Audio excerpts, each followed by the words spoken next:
He was barely more than a boy, a teenager working through the night in a secret laboratory, hunched over papers and inks and stamps, his hands stained, his eyes strained, his concentration absolute. He was not building bombs or carrying a gun. His weapon was far more subtle, and in its way, far more powerful. His weapon was a pen, and the documents he created with it, the forged papers that flowed from his secret workshop, would mean the difference between life and death for thousands of people. Every false identity card he made, every forged document, was a human being saved from deportation, from the camps, from death. And the pressure he carried was almost unbearable, for he understood with terrible clarity that every hour he could not work, every document he could not produce, meant lives that might be lost. This is the story of a teenage forger and of how a young man with a pen saved thousands of lives. This is a story about an unusual and extraordinary form of heroism,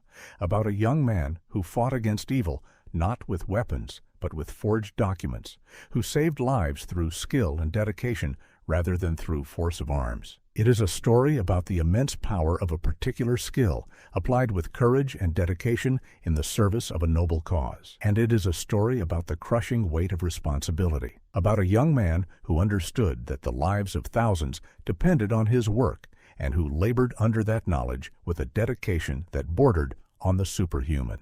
To understand the magnitude of what this young forger accomplished, you have to understand the situation that made his work so vital. During the war, under the occupation, certain groups of people faced persecution, deportation, and death. They were hunted by the regime and its collaborators, identified through documents and records, rounded up, and sent to the camps. For these people, survival often depended on concealment, on being able to hide their true identities, on possessing documents that would allow them to pass as someone they were not, to evade the authorities who hunted them. False identity documents, forged papers, could be the difference between life and death, allowing a hunted person to escape detection and survive. The need for such forged documents was immense, for there were many people who needed them, many lives that could be saved through their provision. A person with convincing false papers might be able to pass through checkpoints, to live under a false identity, to escape the roundups that sent people to the camps. The forged documents were, in a very real sense,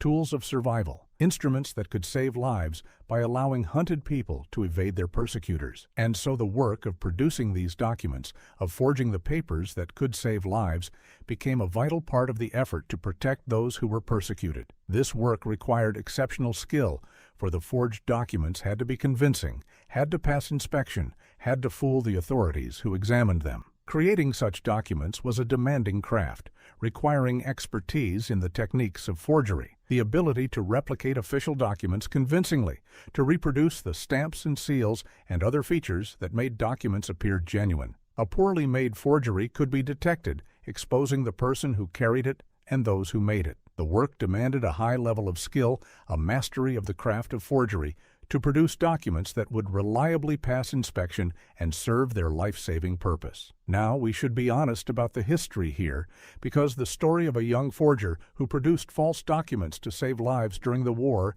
is real and well documented, and it deserves to be told with accuracy and admiration. What follows is grounded in the genuine record of such work, though we will tell it as a narrative to convey its full meaning. The core is true. A young man, still in his teens, really did become a highly skilled forger for the resistance, producing false documents that saved a great many people from persecution and death. The details are recounted to honor his courage and dedication and to convey the remarkable nature of his contribution. What made this young forger so remarkable was not only his skill, but his youth and the extraordinary dedication he brought to his work. He was a teenager, yet he mastered the demanding craft of forgery, becoming highly skilled at producing convincing false documents. This in itself was remarkable, a young man developing such expertise in a difficult and specialized craft. But even more remarkable was the dedication with which he applied his skill, the relentless effort he poured into his work, driven by his understanding of what was at stake. He worked tirelessly, producing documents in great numbers, laboring under the knowledge that lives depended on his output. The dedication he brought to his work was extraordinary, even superhuman. He understood that every document he produced could save a life, and that every hour he could not work, every delay in producing documents, could mean lives lost. This understanding drove him to work relentlessly, to push himself to produce as many documents as possible, to labor through exhaustion and strain in the service of his life-saving work. He reportedly drove himself to extraordinary lengths, working with an intensity and dedication that reflected the terrible weight of responsibility he carried. The knowledge that lives depended on his work compelled him to a level of effort that few could sustain. Consider the pressure that this young man carried, the crushing weight of his responsibility. He knew that the documents he produced meant lives saved, and that any failure to produce them meant lives potentially lost. This was an enormous burden for anyone to bear,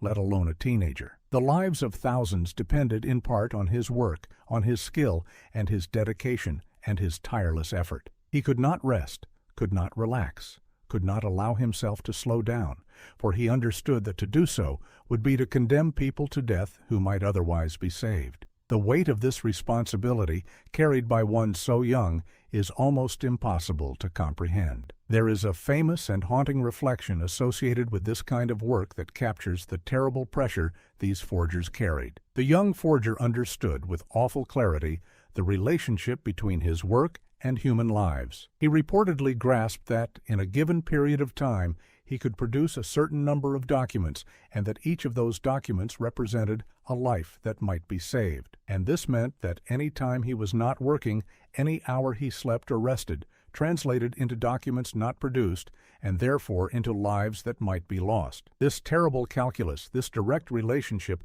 between his labor and human survival, drove him to work with a desperate intensity, knowing that his rest could cost lives. What does this young forger's story reveal about the nature of heroism? First and foremost, it demonstrates that heroism can take many forms, that one can fight against evil and save lives through means other than force of arms. The forger did not carry a weapon, did not fight in combat. His heroism took a different form, the production of false documents that saved lives. This illustrates that heroism is not limited to the battlefield, that there are many ways to fight against evil and to save lives, and that the quiet, skilled work of a forger could be as heroic and as life-saving as any act of armed resistance. His story expands our understanding of what heroism can be. The story also illustrates the immense power of a particular skill, applied with dedication in the service of a noble cause. The forger possessed a specialized skill, the craft of forgery, and he applied this skill to save lives. His expertise, which might in other circumstances have been merely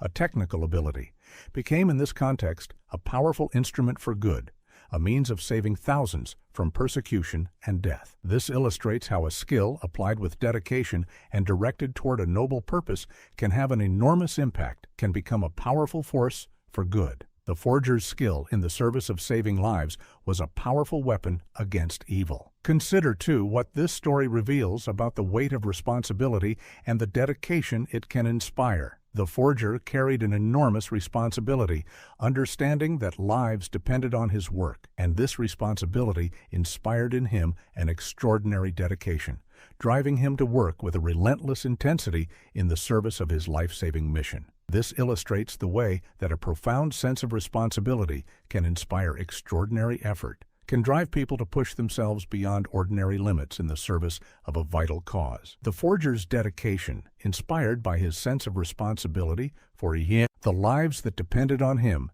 is a powerful example of this. There is a profound lesson here about the value of using one's skills and talents in the service of others, of directing one's abilities toward the good of others rather than merely toward one's own benefit. The forger used his skill not for personal gain, but to save lives, directing his talents toward a noble and selfless purpose. This illustrates the immense good that can be done when people use their skills and talents in the service of others, when they direct their abilities toward helping and saving, rather than merely toward their own advancement. The forger's use of his skill to save lives is a powerful example of the good that such dedication can accomplish. It is worth reflecting on the particular poignancy of the forger's youth, the way that one so young carried such a heavy burden and accomplished so much. He was a teenager, yet he took on a responsibility that would have weighed heavily on anyone, and he discharged it with extraordinary skill and dedication. There is something deeply moving about a young person displaying such maturity,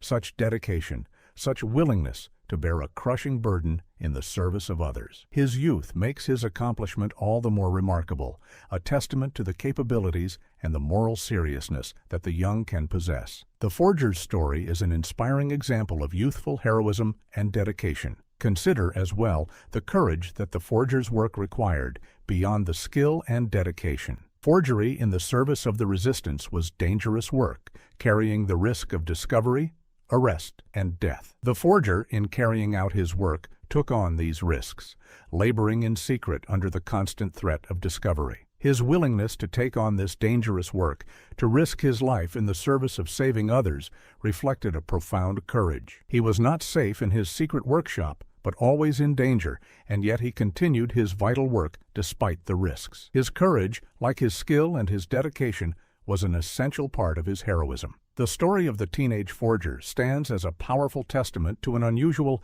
and extraordinary form of heroism, to the immense good that can be done through skill and dedication in the service of a noble cause. It demonstrates that one can save lives and fight against evil through means other than force, that a young man with a pen could save thousands. And it stands as an inspiring example of dedication and responsibility, of a young man who understood the terrible weight of his work and who labored under it with a dedication that bordered on the superhuman. His story is a reminder of the many forms that heroism can take and of the immense impact that skill and dedication directed toward a noble purpose can have. By the end of the war, the young forger had saved a great many lives through his tireless work, his forged documents having allowed countless people to evade persecution and death. His story of a teenager who mastered the craft of forgery and applied it with extraordinary dedication to save lives stood as a testament to an unusual and powerful form of heroism. He had fought against evil not with weapons, but with a pen, and through his skill and dedication he had saved thousands, a contribution that stood as an inspiring example of the good that one dedicated individual could accomplish. So remember the teenage forger, the young man who saved thousands of lives with a pen. Remember the vital nature of his work, the forged documents that meant the difference between life and death for those hunted by the regime. Remember his extraordinary skill, mastering the demanding craft of forgery while still in his teens, and his even more extraordinary dedication, working relentlessly under the crushing knowledge that lives depended on his output. Remember the terrible weight of responsibility he carried, understanding that every hour of rest could cost lives. And remember the profound truths his story reveals, that heroism can take many forms, that a skill applied with dedication in the service of others can be a powerful force for good, and that even a young man with nothing but a pen could save thousands of lives in the fight against tyranny.